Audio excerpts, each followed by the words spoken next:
How they stand. Tabulation of the 95 most significant roll call votes in Congress reveals that Barry Goldwater is the best man in the U.S. Senate. Of the 10 best senators, 7 are Republicans, 3 are Democrats. 4 Democrat senators earn 0 ratings. The worst Republican in the Senate is Jacob Javits of New York with a rating of 6. The House is the best in a generation, however. 2 representatives have perfect conservative voting records. 18 have ratings of 90% or better. The worst Republican in the House is Lindsay of New York with a rating of 34. 7 House Democrats earned 0 ratings. The voting records of all members of Congress is a useful tool for political action in this key political year. That is a summary of my report on how they stand. The full report after a message from my sponsor. I agree with Thomas Jefferson, author of the Declaration of Independence, and with James Madison, father of the Constitution, that the federal government cannot legally do anything, no matter how seemingly desirable or widely approved, that is not clearly authorized by some specific grant of power in the Constitution. Any action of the federal government not patently authorized by the Constitution is illegal, unconstitutional, regardless of Supreme Court decisions, of presidential decrees, of previous congressional acts, or of treaties with foreign nations. Using this constitutional principle as a guide, I have published ratings of all members of the National Congress. The ratings reflect the voting of legislators on the 95 most significant roll call votes taken from the convening of the 88th Congress in January 1963 to June 1964.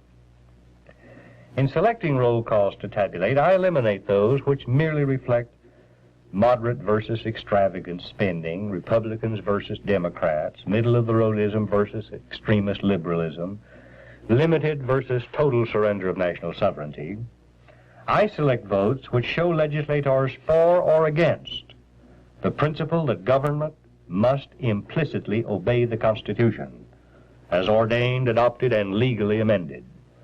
For or against maintaining the absolute national sovereignty of the United States. For or against measures to defend our nation against all enemies, foreign or domestic. This factual, impartial listing reveals that the 10 highest conservative ratings in the U.S. Senate were earned by 7 Republicans and 3 Democrats. The top 5, Barry Goldwater with a conservative rating of 96%, Strom Thurmond, South Carolina Democrat, 94%. John Tower, Texas Republican, 92%. Millward Simpson, Wyoming Republican, 88%. Carl Curtis, Nebraska Republican, 87%. Most politicians talk better than they act. On the contrary, Senator Goldwater sometimes says things that make many constitutional conservatives wince. But in action, in standing up to be counted for roll call votes on vital issues before the National Congress, Barry Goldwater is the best man in the U.S. Senate. In contrast to Goldwater, there is a certain U.S. representative who talks like a real conservative, but in my report, his rating as a constitutional conservative is low because of the way he votes. He recently complained about this and said that my ratings are unfair and cited 2 examples. In 1963, he helped write and voted for the Clean Air Bill and the Vocational Education Bill. I recorded both those votes as liberal, that is, against constitutional principles.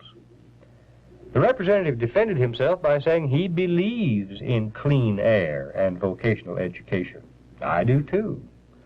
But the Constitution does not authorize our federal government to spend tax money on any such programs.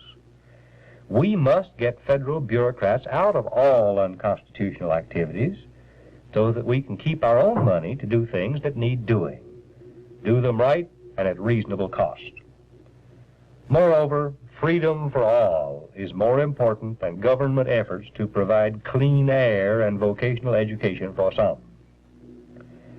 This U.S. representative said his Clean Air Bill authorized a moderate program of federal aid for air pollution control.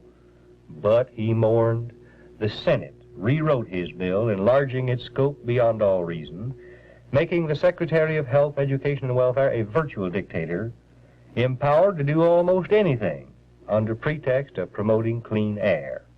He said the same thing happened to his moderate vocational education bill.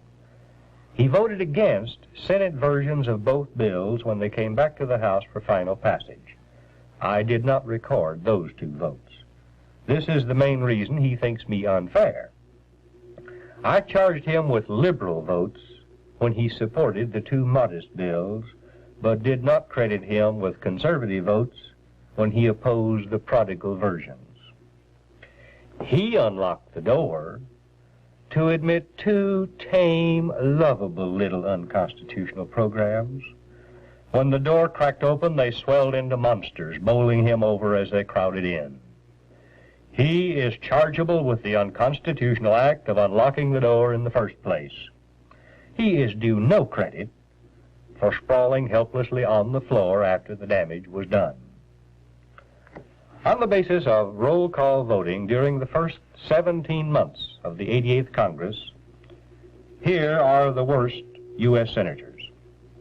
Joseph Clark of Pennsylvania, Philip Hart of Michigan, Hubert Humphrey of Minnesota, and George McGovern of South Dakota, all of whom earned 0 ratings, which means that they voted against constitutional principles 100% of the time. Edward Kennedy of Massachusetts, Edward Long of Missouri, Eugene McCarthy of Minnesota, Maureen Neuberger of Oregon, John Pastore of Rhode Island, Claiborne Pell of Rhode Island, Pat McNamara of Michigan, and Abraham Ribicoff of Connecticut all earned ratings of 2, which means they voted against constitutional principles 98% of the time. The worst Republicans in the Senate are Jacob Javits of New York with a conservative rating of 6%, Kenneth Keating of New York, 9%, Clifford Case of New Jersey, 11%, Hugh Scott of Pennsylvania, 15%, Thomas Kickle of California, 17%, Hiram Fong of Hawaii, 19%, George Aiken of Vermont, 23%, John Cooper of Kentucky, 25%, Glenn Bell of Maryland, 28%. The present U.S. House of Representatives is, however, about the best in a generation. It has rejected or delayed a majority of the unconstitutional, totalitarian programs proposed by the Kennedy and the Johnson administrations. In 1962, only 83 U.S. representatives in the 87th Congress earned conservative ratings of 60% or better. In the first 17 months of the 88th Congress, 159 representatives earned ratings of 60% or better. 130 of them Republicans, 29 Democrats. 2 representatives had perfect 100% conservative voting records during the first 17 months of the 88th Congress. That is, from January 1963 to June 1964. Irene Baker, Republican from Tennessee, and Ralph Bierman, Republican from Nebraska, were the 2 100%ers. 16 other representatives, 13 Republicans and 3 Democrats, earned conservative ratings of 90% or better. John Ashbrook of Ohio and August Johansson of Michigan, 98%. Bruce Alger, Ed Foreman, and Joe Poole of Texas, 95%. James Haley of Florida, Durward Hall of Missouri, Dave Martin of Nebraska, James Quillen of Tennessee, and James Utt of California, 93%. Elmer Hoffman of Illinois, 91%. Homer Abil of Ohio, Donald Bruce of Indiana, Edward Gurney of Florida, Gene Snyder of Kentucky, and Arthur Winstead of Mississippi, 90%. The worst Republican in the House is John Lindsay of New York City, a member of the Council on Foreign Relations, by the way. His conservative rating is 34%. 7 Democrats in the House of Representatives earned 0 ratings. Philip Burton of California, John Dingell of Michigan, Donald Fraser of Minnesota, Thomas Gill of Hawaii, William Green of Pennsylvania, Neil Stengler of Michigan, and Frank Thompson of New Jersey. The voting record of Senator Goldwater is especially interesting in the light of what happened following the California primary, which proved beyond all doubt that Barry Goldwater was the choice of the people for Republican presidential nomination. On the night of June 2nd, 1964, Senator Jacob Javits, most liberal Republican in the Senate, was interviewed on television. Evincing dismay at the large vote for Goldwater in California, Javits said Goldwater is irresponsible and represents only the fringe.